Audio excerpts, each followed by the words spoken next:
Itu surah Al-Kautsar. Ya, ketika Allah berfirman, A'udzubillahi minasyaitonirrajim, Bismillahirrahmanirrahim, Inna a'tainakal kautsar.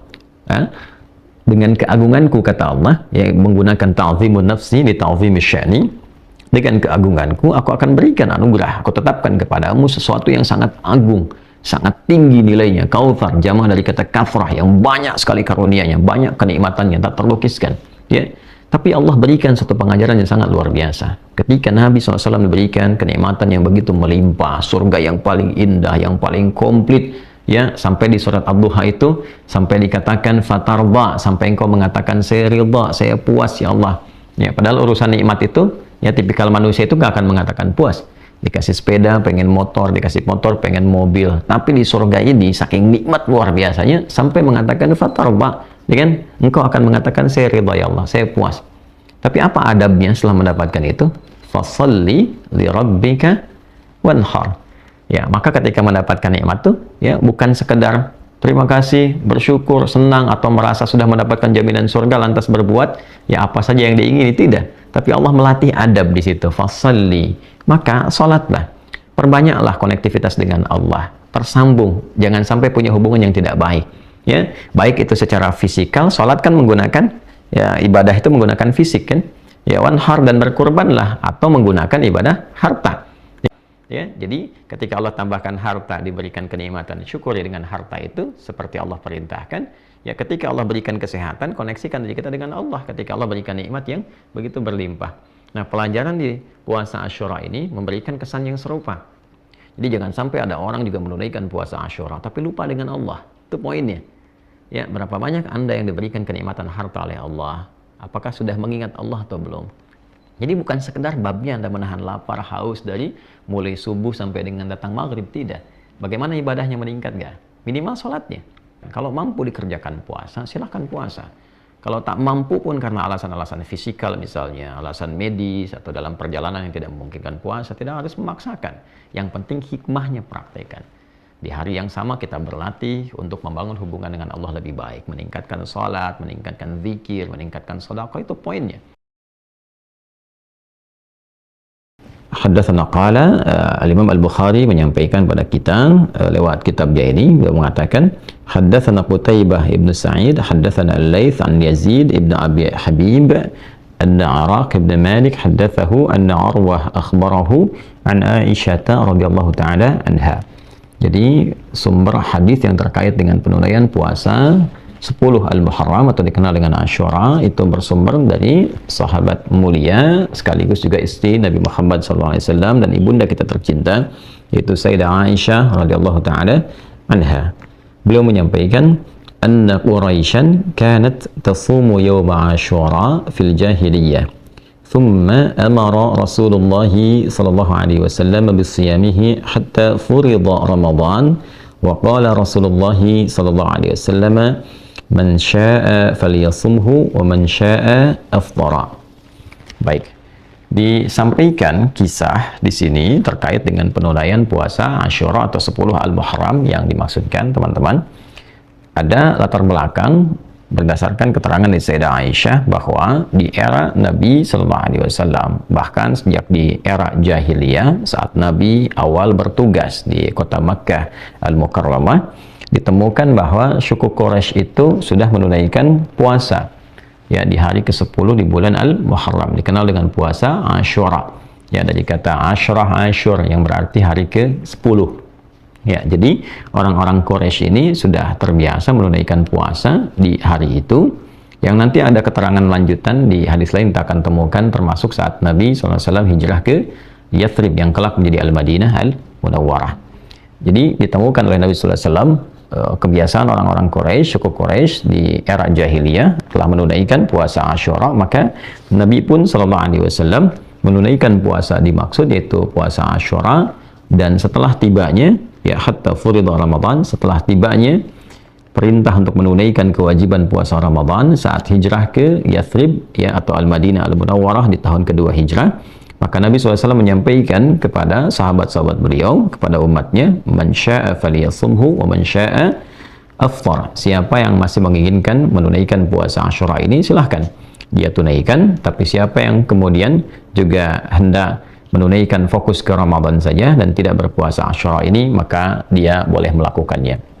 Baik, para ulama sepakat di sini bahwa ini menunjukkan yang pertama tentang awal peristiwa penunaian puasa Asyura ini, ya, dari segi waktu tentunya. Kemudian yang kedua adalah menunjukkan kepada isyarat hukum puasa Asyura bila dibandingkan atau dikomparasikan dengan hukum puasa Ramadan, sehingga dari situ kemudian kita akan temukan konsekuensi dari penunaian ini ketika dibandingkan. Ya, kesimpulannya adalah sejak era Nabi Muhammad SAW awal berdakwah, awal bertugas sebagai Nabi dan Rasul, itu telah ditemukan di kabilah Quraisy, di suku Quraisy sejak era jahiliyah kebiasaan menunaikan puasa Asyura, puasa ke-10 ya di bulan Al-Muharram. Ini menunjukkan bahwa ada silsilah penunaian ini yang kita nanti akan lacak di hadis-hadis lainnya, bagaimana kemudian suku Quraisy bisa terbiasa menunaikan puasa dimaksud. Jadi nanti kita akan temukan di aspek pembahasan lain bahwa ada tradisi-tradisi di zaman jahiliyah juga yang nanti disikapi dengan 4 hal dalam syariat Islam. Ya, di antara 4 ini ada yang diteruskan oleh Nabi, diakomodir oleh syariat Islam, karena memang ini juga selain punya sanad ke era-era sebelumnya yang tersambung pada nabi-nabi sebelumnya, juga yang kedua memang memiliki nilai-nilai kebaikan, value-nya positif. Ya, karena itulah kemudian diakomodasi oleh syariat Islam dan diteruskan. Nah, hukumnya nanti bisa berbeda-beda ya. Kebanyakan itu kalau tidak itu mubah diperkenankan atau juga bisa menjadi sunnah. Ya, di antara yang diadopsi ini adalah terkait dengan puasa Asyura, kemudian dilestarikan, bahkan dicontohkan, dilakukan oleh Nabi SAW, karena nanti kita akan temukan di hadis lain sanadnya juga tersambung pada kebiasaan umat-umat yang lalu sampai ke eranya Nabi Musa alaihissalam. Kita akan temukan itu dalam membahas hadis yang lainnya. Jadi kita bisa dapati bahwa di era-era Nabi awal berdakwah itu suku Quraisy telah menunaikannya, artinya ada kebiasaan yang berlanjut dari sebelumnya sampai ke era Quraisy di masa jahiliyah. Ini menunjukkan juga bahwa ajaran-ajaran nabi-nabi sebelumnya itu bersambung. Kalau saya lompat sedikit untuk memberikan bocoran, kita akan temukan di hadis lain nanti bahwa puasa ini ditunaikan ya sebagai tradisi yang terus bersambung sampai eranya Nabi Musa alaihissalam, sebagai rasa syukur pada Allah Subhanahu wa taala, karena di hari itu, di tanggal itu, Nabi Musa alaihissalam dibebaskan oleh Allah, dalam arti diselamatkan dari kejaran Firaun dan bala tentaranya. Jadi kejadian yang Firaun ditenggelamkan itu, kemudian diselamatkan Nabi Musa alaihissalam dan pengikutnya pada masa itu dari kejaran Firaun, itu terjadinya di 10 Al-Muharram. Ya, sehingga dikenal dengan Asyura, dari kata Asyura, hari ke-10 di bulan Al-Muharram.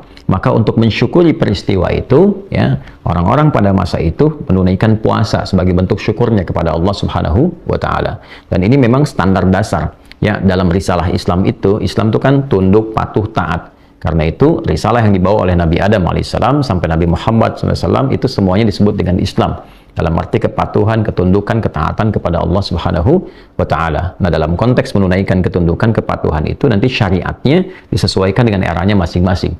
Karena itu boleh jadi syariat di masa Nabi Adam akan berbeda dengan syariat di masa Nabi Nuh alaihissalam. Syariat Nabi Nuh alaihissalam akan berbeda dengan syariat Nabi Ibrahim alaihissalam, sesuai dengan eranya, kebutuhan umatnya. Dan di antara sebagian syariat itu ada yang pokoknya sama, seperti sholat misalnya, ya, walaupun boleh jadi penunaiannya agak sedikit berbeda, tapi poinnya adalah sama, penunaian sholatnya, ya, kemudian juga konektivitasnya dengan Allah dan sebagainya itu terjaga, ya. Tapi yang prinsip dasarnya keberagamaannya disebut dengan Islam, orangnya disebut apa? Muslim, ya. Karena itu Nabi Ibrahim mengatakan ketika Allah Subhanahu wa taala berfirman, "Idz qala lahu rabbuhu aslim, qala aslamtu lirabbil alamin." Ketika Allah mengatakan tunduk patuh aslim, beliau mengatakan aslamtu lirabbil alamin. Saya berislam, tunduk patuh kepada Allah penguasa seluruh alam, ya. Bahkan di ayat lain dikatakan wa ana minal muslimin atau wa ana awwalul muslimin. Saya orang yang pertama, jika memang pun disuruh pada masa itu, saya orang pertama yang akan tunduk patuh kepada Allah Subhanahu wa taala. Kembali ke pembahasan kita, maka tradisi yang sudah berlangsung dari era Nabi Musa alaihissalam ini 2000 tahun kurang lebih sebelum eranya Nabi Muhammad sallallahu alaihi wasallam berlangsung kepada setelahnya sampai kemudian masuk ke wilayah Jazirah Arab. Kalau kita belajar sirah dengan lebih mendalam, memang di kitab-kitab sebelumnya, ya, baik itu di Taurat, kemudian juga di Injil setelahnya, ya, dalam beberapa masa tentunya, melewati masa-masa Nabi Daud, Nabi Sulaiman sampai ke Nabi Isa alaihissalam, itu ditemukan berita Akan ada seorang nabi penutup, nabi terakhir yang sangat mulia, akhlaknya indah, gitu kan.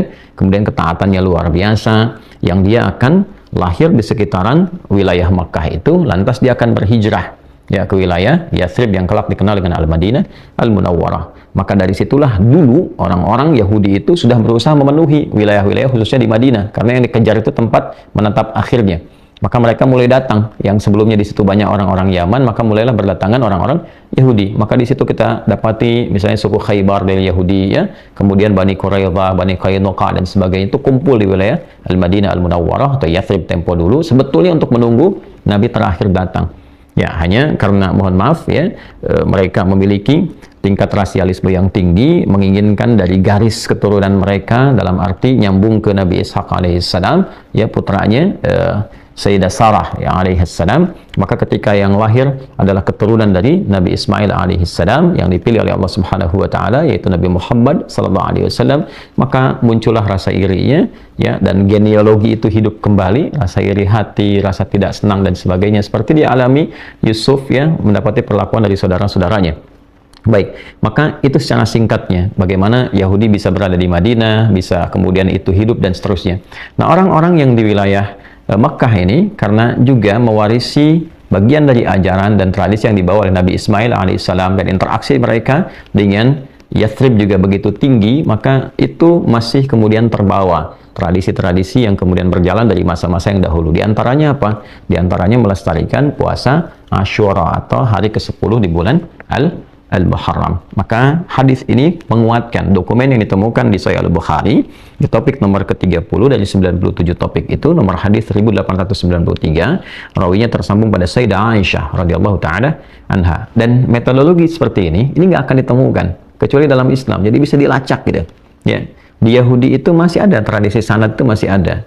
Ya, tapi kalau kita ingin temukan yang paling otentik, dalam arti otentisitasnya terjaga, validitasnya bisa dipertanggungjawabkan, ada kriteria sampai menunjukkan yang sahih, dhaif, ini yang diduga bermasalah, ini yang matruk, ini yang mungkar, ini yang mu'dhal dan seterusnya, itu kita akan temukan hanya di dalam dokumentasi Islam ya, dengan sisi keilmuan yang sangat ketat.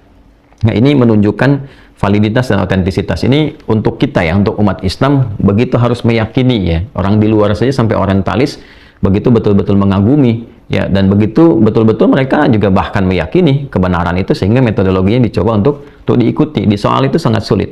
Maka kita bersyukur sebagai umat Islam, alhamdulillah Allah jaga agama ini dengan sanad ya, sehingga mau disoal dari sisi manapun kita bisa mempertahankannya karena Allah yang menjaganya ya. Allah menjaga Al-Quran sehingga tidak ada satupun yang bisa dirubah, tidak ada satupun yang bisa direkayasa, dan Allah juga menjaga ya sabda-sabda Nabi Muhammad SAW yang dilestarikan sampai kini melalui penjagaan para ulama kita yang bisa disambungkan sampai ke Nabi. Si fulan menerima dari si fulan, si fulan, si fulan sampai ke Rasulullah SAW, dan itu sifatnya sangat ketat, bahkan juga dikomparasikan dengan orang-orang lain yang hidup sezamannya, sehingga dijaga agar tidak ada kesepakatan misalnya, atau mustahil seseorang bisa sepakat untuk berbuat dusta. Itu disebut dengan mutawatir namanya.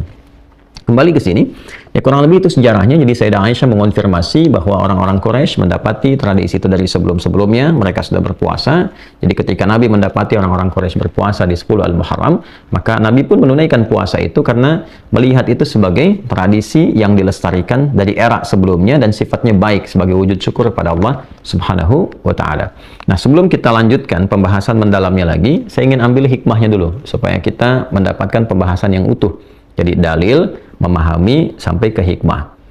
Nah, hikmah yang paling pokok ya dari awal sejarah ini tentang puasa Asyura ini adalah bagaimana seseorang itu ketika mendapatkan nikmat dari Allah Subhanahu wa taala itu ingat kepada pemberinya. Ingat kepada Allah.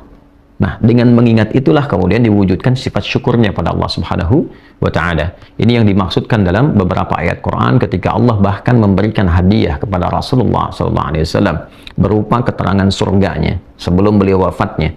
Seorang nabi rasul yang sangat mulia yang sebelum wafatnya sudah turun satu surah tentang surganya. Itu surah Al-Kautsar.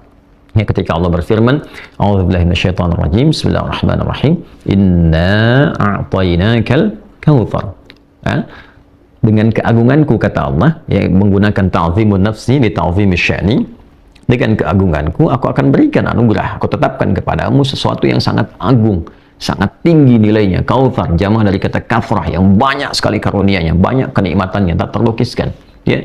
Tapi Allah berikan satu pengajaran yang sangat luar biasa. Ketika Nabi SAW diberikan kenikmatan yang begitu melimpah, surga yang paling indah, yang paling komplit, ya, sampai di surat Ad-Duha itu sampai dikatakan fatarba, sampai engkau mengatakan saya ridha, saya puas ya Allah. Ya, padahal urusan nikmat itu, ya, tipikal manusia itu gak akan mengatakan puas. Dikasih sepeda pengen motor, dikasih motor pengen mobil. Tapi di surga ini saking nikmat luar biasanya sampai mengatakan fatarba, ya kan? Engkau akan mengatakan saya ridha ya Allah, saya puas. Tapi apa adabnya setelah mendapatkan itu? Fasalli li rabbika wanhar. Ya, maka ketika mendapatkan nikmat tuh, ya, bukan sekedar terima kasih, bersyukur, senang, atau merasa sudah mendapatkan jaminan surga lantas berbuat ya apa saja yang diingini, tidak. Tapi Allah melatih adab di situ. Fasalli, maka sholatlah, perbanyaklah konektivitas dengan Allah, tersambung, jangan sampai punya hubungan yang tidak baik. Ya, baik itu secara fisikal, sholat kan menggunakan, ya, ibadah itu menggunakan fisik kan, ya, wanhar, dan berkurbanlah atau menggunakan ibadah harta. Ya, jadi ketika Allah tambahkan harta, diberikan kenikmatan, syukuri dengan harta itu seperti Allah perintahkan. Ya, ketika Allah berikan kesehatan, koneksikan diri kita dengan Allah. Ketika Allah berikan nikmat yang begitu berlimpah. Nah, pelajaran di puasa Asyura ini memberikan kesan yang serupa. Ketika Nabi Musa alaihissalam diselamatkan dan kaumnya dari kejaran bahkan ancaman, ya, eksekusi dari Firaun dan bala tentaranya itu, maka yang pertama dilakukan apa? Ketika diselamatkan, mereka mensyukuri semua nikmat itu dan mengoneksikan itu dengan Allah Subhanahu wa taala. Ya, membangun hubungan baik dengan Allah. Ini pelajaran besarnya. Jadi jangan sampai ada orang juga menunaikan puasa Asyura tapi lupa dengan Allah. Itu poinnya. Ya, berapa banyak Anda yang diberikan kenikmatan harta oleh Allah? Apakah sudah mengingat Allah atau belum? Bagaimana dengan sholatnya yang walaupun tuh nggak usah bayar gitu? Allah sudah kasih Anda rumah yang begitu mewah, mobil yang sangat luar biasa, kehidupan luar biasa. Sampai seringkali Anda bikin konten untuk menunjukkan Anda berhasil ini dan itu, atau Anda tidak bikin pun Anda merasakan kenikmatannya. Tapi bagaimana hubungan Anda dengan Allah yang bahkan tidak menggunakan uang pun kadang-kadang masih malas untuk dilakukan? Maka bertakwalah pada Allah Subhanahu wa taala. Ketika Rasulullah SAW diberikan surga saja, perintah Allah pertamanya apa? Jaga hubungan baikmu dengan Allah, tingkatkan sholatmu. Itu yang menjadikan Nabi bangun malam sampai bengkak kakinya, sampai ketika ditanya oleh Sayyidah Aisyah radhiyallahu taala anha, kenapa mesti begini ya Rasulullah SAW? Ya, au kama qalat. Maka apa Nabi yang dijawab oleh beliau SAW? Afala akunu abdan syakura. Itu jawaban indahnya. Apa nggak boleh aku menjadi hamba yang bersyukur? Itu kalimatnya. Ya, apa nggak boleh aku menjadi hamba yang bersyukur? Jadi Nabi mengekspresikan, ya, sifat syukurnya kepada Allah dengan meningkatkan ibadahnya. Sholat nggak bayar, apa nggak boleh ditambah gitu kan? Sementara Allah berikan sesuatu yang bahkan kalau kita kumpulkan amal kita nggak akan sanggup menandingi pemberian Allah itu. Ya, nggak akan cukup. Kalau bukan karena rahmat Allah, itu nggak akan bisa menandingi itu semua. Itu poinnya. Jadi jangan sampai Allah berikan anugerah, ada yang dapat misalnya promosi jabatan, Masya Allah, ya, teman-teman dapat promosi jabatan di birokrasi kah, di institusi kah, di militer kah, TNI, Polri-nya, di birokrasi misalnya dan sebagainya. Ya, ingat, kalau SK-nya bukan dari Allah yang menghendaki, nggak akan jadi itu. Ya kan? Dengan jabatan itu sudah kenal Allah belum? Sudah tersambung belum? Ini poinnya. Jadi bukan sekedar babnya Anda menahan lapar, haus dari mulai subuh sampai dengan datang maghrib, tidak. Bagaimana ibadahnya meningkat nggak? Minimal sholatnya. Ya. Nah ini pun demikian dengan diberikan nikmat harta, nikmat pengetahuan. Jaga hubungan dengan Allah. Sholat. Bagaimana baca Qurannya. Baru kemudian masuk kepada bab hartanya. Bagaimana sedekahnya dan sebagainya. Itu poinnya. Jadi ini dasar pertama kali yang ingin saya sampaikan, bahwa ada tradisi-tradisi baik yang diakomodir, tapi pesan moral dan hikmah yang dibawa dari situ adalah bagaimana membangun kedekatan dengan Allah Subhanahu wa ta'ala. Ini dasar pertamanya ya, sebelum kita bicara ke teknisnya. Jadi saya senang membahas itu lebih runtut, lebih dalam, sehingga kita bisa mendapatkan secara komprehensif pemaknaan dari setiap ibadah yang kita lakukan. Ini poin dasarnya. Kemudian juga di sini ada pesan-pesan yang cukup menarik ya. Ketika ada tradisi-tradisi yang baik, yang punya value baik, tidak bertentangan dengan syariat yang dibawa, yang diperkenalkan dan dicontohkan, serta dituntunkan dalam Islam, maka di situ tidak tertolak untuk dilakukan. Ya, apalagi bila ada nilai-nilai itu yang menguatkan ibadah-ibadah dalam Islam. Ya, contohnya tadi puasa Asyura. Ya, kemudian nanti ada hal-hal yang lain-lain lagi. Ada yang sifatnya pada aspek sosial, ya, seperti laqab misalnya kunyah. Kunyah itu Abu, ya, Nabi Muhammad SAW itu disebut dengan Abul Qasim. Ya, nanti ada Abu Talib, ya, dan seterusnya. Kenapa menggunakan Abu? Itu tradisi jahiliyah awalnya. Jahiliyah itu bila ingin menghormati seseorang yang dianugerahi oleh Allah anak pertama, ya kan? Jadi begitu dia punya anak pertama, maka diselamati oleh orang-orang lain, diberikan takrim, ya, memuliakan dengan mengatakan bapak pada anak pertamanya. Misalnya anak pertama Rasulullah SAW Al-Qasim, maka dikenal dengan Abul Qasim. Ya, kemudian juga ada misalnya beberapa yang lain, ada yang disebut dengan Abu Talib misalnya kan, dan turunan-turunan yang lainnya. Itu bukan nama asli, tapi menunjuk pada kunyah pada anak yang pertama. Nah, ini sebetulnya bukan dari syariat Islam pada mulanya, tapi ketika itu punya nilai yang baik, sebuah penghormatan yang baik, tradisi yang baik, maka dipertahankan sampai dengan kekinian. Ya, bahkan beberapa kan disebut dengan nama anak pertama atau dilekatkan kadang-kadang pada laki-lakinya. Bahkan pada orang yang berharap menginginkan punya anak, anaknya akan diberi nama si fulan dan dilekatkan nama abunya. Misalnya, saya pengen punya anak Abdurrahman, ya kan? Belum lahir tuh, ya, masih dalam kandungan, atau misalnya pengen berharap, maka dia lekatkan nama itu untuk menjadi bagian dari kunyahnya Abu Abdurrahman. Yaitu sebetulnya bukan tradisi yang langsung dari Islam, tapi tradisi yang sudah ada sejak zaman jahiliyah, value-nya dilihat baik, kemudian di situ diakomodir dan diterapkan dalam kehidupan. Dan itu tidak harus menunjukkan menjadi Islami, tidak. Justru menunjukkan kepada sifat-sifat baik yang harus dilestarikan. Jadi jangan kemudian kalau ada kunyahnya Abu Abdurrahman, misalnya Abu Muhammad, Abu Ahmad, ya, dan otomatis harus membawa nama itu dalam kehidupan. Tidak juga. Itu hanya kesan yang ditampilkan untuk penghormatan, takrim. Jangan sampai namanya dilekatkan kunyahnya, ya, tapi sifatnya tidak tampil dengan mulia. Nah, itu juga kontradiktif, ya, harus dikembalikan kepada aspeknya. Ini beberapa pelajaran yang kita dapatkan dulu sebelum masuk kepada intinya. Lalu di akhir, di sini didapati satu keadaan bahwa hatta furida Ramadhanu wa qala Rasulullah sallallahu alaihi wasallam man syaa'a falyasumhu wa man syaa'a aftara. Sampai kemudian tibalah difardukannya, diwajibkannya puasa Ramadan, maka Nabi SAW mengambil sikap untuk menyampaikan kepada umatnya pada masa itu, siapa yang ingin meneruskan puasa Asyura silakan lakukan, siapa yang ingin juga tidak berpuasa di hari itu tidak jadi masalah ketika ada Ramadan.